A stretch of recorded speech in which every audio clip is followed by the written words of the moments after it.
So the topic of trauma is a topic we take seriously at Glowmundo as it is part of the resiliency equation.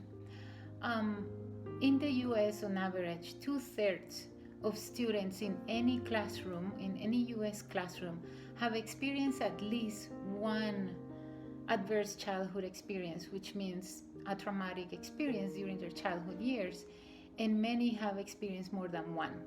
These experiences could mean anything from mental abuse to emotional abuse to physical abuse to witness domestic violence to witness divorce or deportation or simply go through death or illness in a home or divorce. Any of these experiences create a sense of unsafety and insecurity in that child. When that child is in that space, their brain is in what we call fight or flight or freeze response, which is an actual response that's built in the human system as a stress response. The problem is when these children keep being exposed to this day in and day out, they build a pattern in their brain that believes that they are not safe. So when this child doesn't feel safe and they go to school, they're dropped off in school, this child is going to protect themselves with actions that might seem antisocial to teachers, to school staff, to their peers, but really it is stemming from this child is hurting.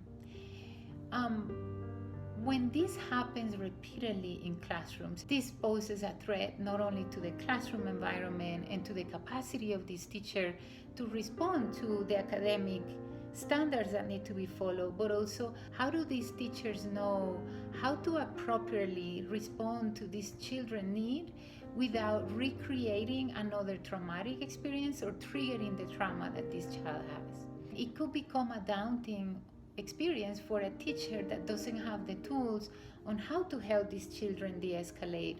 How do we help kids to self-regulate when they're starting to feel that anxiety that then ends in a big situation where a child could perhaps throw chairs or disrupt the classroom somehow or bother a friend or push a kid on the playground? If a teacher in a school doesn't have the decisiveness to say, we're going to tackle this, we're going to consider this on the academic performance of our students, unfortunately, it affects the teacher's capacity to teach because teachers experience what is called vicarious trauma. Even though they might not know the trauma that child has experienced, they are experiencing the behaviors that this child is exposing and sharing because of that trauma. And that traumatizes teachers as well, which can lead to burnout at a very young, early stages of their school year or early stages of their career. So here is where Glowmundo comes in. We build a partnership with the schools to actually, first of all, create awareness around trauma and how trauma unfortunately affects disproportionately students of color and students that are stricken by poverty in inner city and rural settings. And then once we have that awareness, is provide a skill set and the tools on how to manage and de-escalate these children, how to support their anxiety level, how to create safety within the classroom and within the school community that assists this child not only to engage in the learning, but also to start healing. So Glowmundo supports schools in creating all of this and also looking into the systemic. What is the system? What are the processes that we have in place? Are they supporting this or they are not supporting it?